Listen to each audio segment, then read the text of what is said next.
did just happen to have a Sony camera there. There wasn't product placement. たまたまソニー製品だっただけですよ。 Yeah, good. いいかな。じゃあ写真撮影こちらからここからご覧くださいませ。はい。それでは Q&A に入ります。 Okay. まず最初に質問いただきますか。挙手お願いいたします。実際にその音楽とその演技を合わせるために撮影現場で例えばこの曲のこの部分だよっていうふうに指示しながらその曲をかけながら撮影した部分もあったと思うんですが、そのあたりをちょっと具体的なシーンを挙げて説明してもらえますか。 Yes, we played all the music in on set, and we'd rehearsed a lot of the sequences before with the music. And what we would do was, if there was no dialogue in a scene, we would sometimes play the music out loud. Sometimes if it was only Ansel Elgort that was hearing the music, he would just be listening to it in his headphones. And then sometimes if everybody was responding to the music and we had to record dialogue, we would use this thing called an earwig, which is a little transistor which goes in your ear, which means you can hear the music, but the camera can't see the earpiece. So I think at every point we did use different methods of playback. But the key thing is that the actors on set are listening to the same music that the audience is hearing. And all of the music that was played in on the day is the music that's in the movie.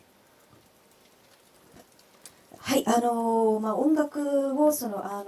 ずその現場では実際にかけて、の撮影というふうになりました。リハーサルの段階からその音楽がかかっているところは全部音楽をかけてリハーサルもしていたんですけれども、セリフが例えばないシーンもあります。そういう場合は大音量で音楽を楽曲をかけたり、あるいはアンセルのキャラクターベイビーだけがその楽曲を聴いているという場合は、そのアンセル自身がヘッドホンでその楽曲を聴いて撮影もしています。あるいは全てのその登場人物がその楽曲に反応しているというシーンであれば、みんなに、イヤーウィッグというですね、耳にこう入れて、そしてその音が聞こえる、だけどカメラからは映らない、そういったものを使って、みんなにその聞いてもらいながら演技をしてもらっているので、それぞれメソッドは違うんですけれども、全編音楽をかけながらの撮影でしたし、ここで大きな鍵となったのは、観客が出来上がった作品で聴いていらっしゃる音楽を役者さんが実際にその時に聴いているということなんですね。で、現場でかけていた楽曲をすべて最終的に作品の中で使われている楽曲です。はい、よろしいでしょうか。はい、次の方。はい、よろしいでしょうか。はい、じゃあ次の方、こちらの方。どうですか。はい。監督が仲がいいアクション映画の巨匠のウォルター・ヒルとかジョージ・ミラーから何かアドバイスをいただけますか。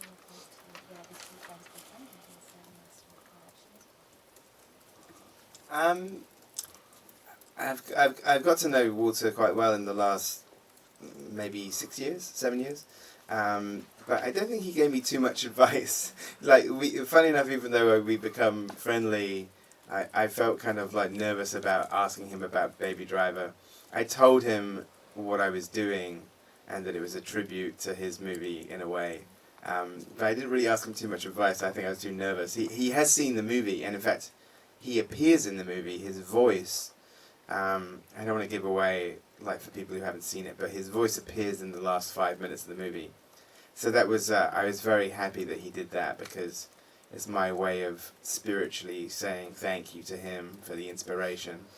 And he went to, and the other thing that's funny with Walter is that he couldn't really make any of the premieres or preview screenings, and I started to wonder whether he didn't want to see the movie, but then he eventually said, yes, I want to pay to see it. It's important to me to support the movie, so I'll be there opening day and I'll pay money. And I was like, you can't pay money to see Baby Driver. So he did though. Him and his wife went to see it opening night in Los Angeles, in the Century City Mall in Los Angeles, which ironically enough is where one of the set pieces from The Driver is shot, in the basement of the car park.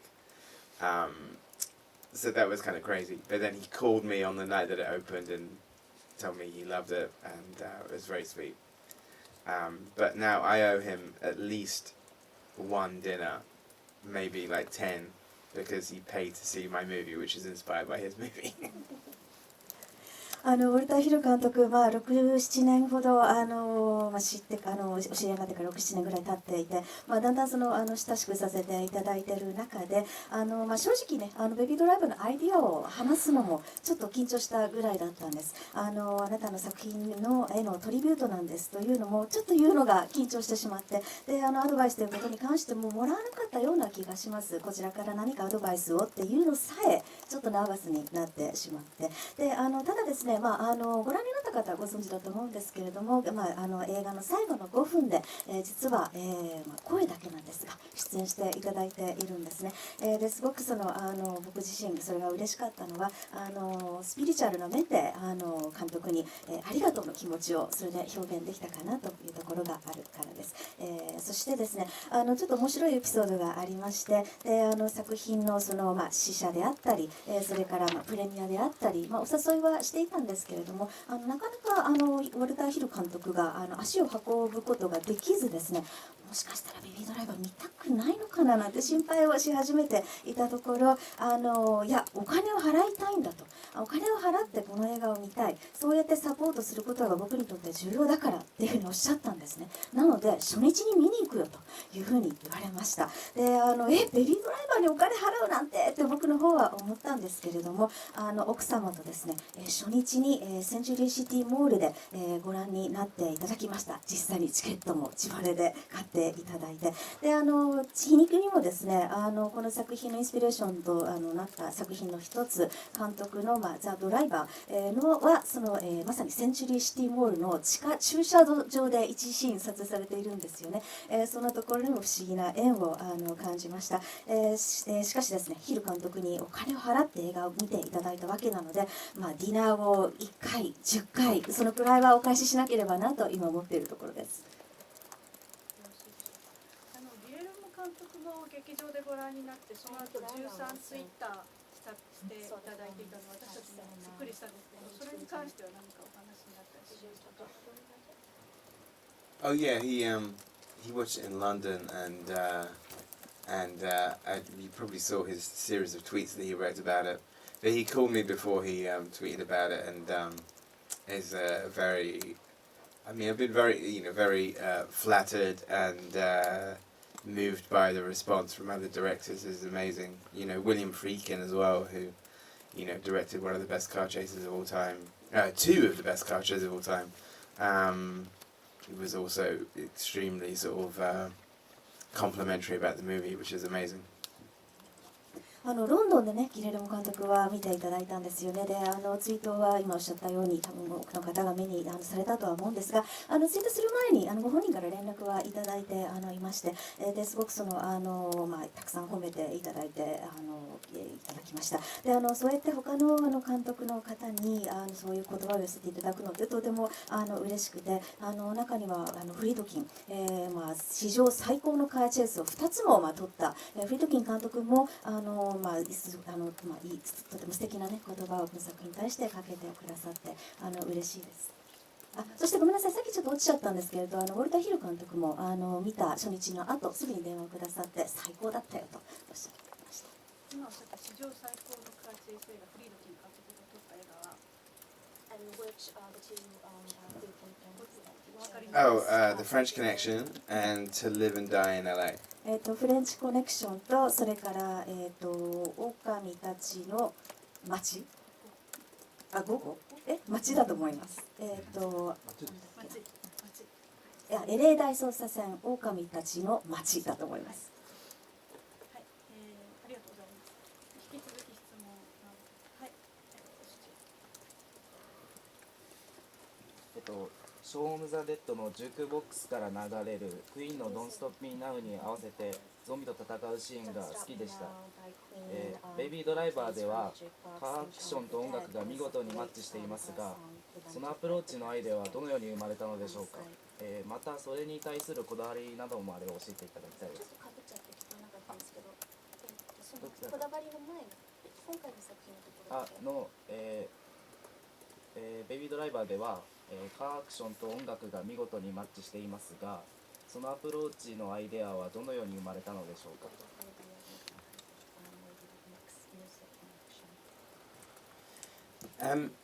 I'd actually had the idea before even that Shaun of the Dead scene. I mean, I guess like the very germ of the idea, I had when I was 21, when I first kind of was listening to the track that opens the movie in like 1995, and I just kind of had this sort of vision of how to sort of marry music and action together in a sort of more sustained way. So I guess in my other work, like in Shaun of the Dead and Scott Pilgrim and The World's End, there are sequences where the characters are choreographed in the music, and really Baby Driver was sort of a way of doing that for the entire movie. So to do like an action movie which is driven by the music. And sometimes when people would ask me what Baby Driver was like, I would say, oh, you know the Queen scene in Shaun of the Dead? It's like that for the whole movie. 実はですね、そのアイディアというものを思いついたのはショーン・オフ・ザ・デッドを作る前だったんですね。その時、そこまで全体像が見えていたわけではなかったんですけれど、アイディアとしてはオープニングの、トラック、に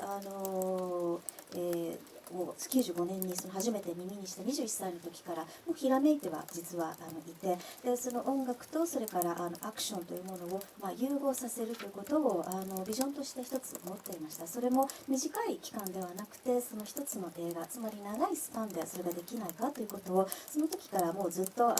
めて実はいたんです。そしてその同じような試みというのは今おっしゃっていただいたショーンもそうですけれど、スコビルとかそれからワールズエンドとかでもシーンの中ではやっています。音楽に対してそのキャラクターがまるで音楽に導かれるように動くというようなことですね。でただそれをベビードライバーは映画の全体でやっているというわけで、